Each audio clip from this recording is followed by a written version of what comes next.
নমস্কার। কবি রবীন্দ্রনাথ ঠাকুরের লেখা লুকোচুরি।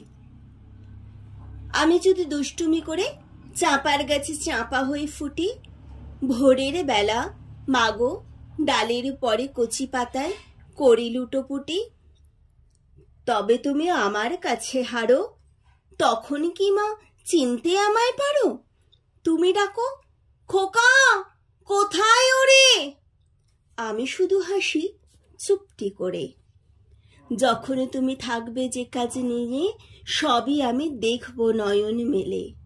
স্নানটি করে চাপার তলা দিয়ে আসবে তুমি পিঠেতে চুল ফেলে। এখান দিয়ে পূজার ঘরে যাবে, দূরের থেকে ফুলের গন্ধ পাবে। তখন তুমি বুঝতে পারবে না সে তোমার খোকার গায়ের গন্ধ আসে।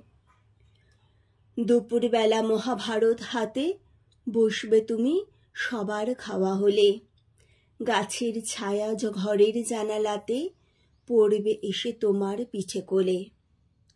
আমি আমার ছোট্ট ছায়াখানি দোলাবো তোর বইয়ের পরে আনি।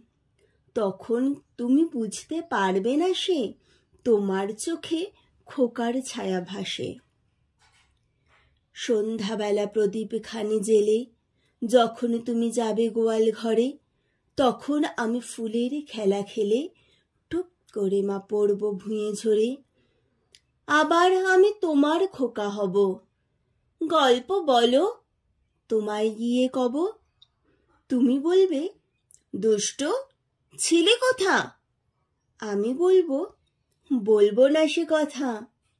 নমস্কার।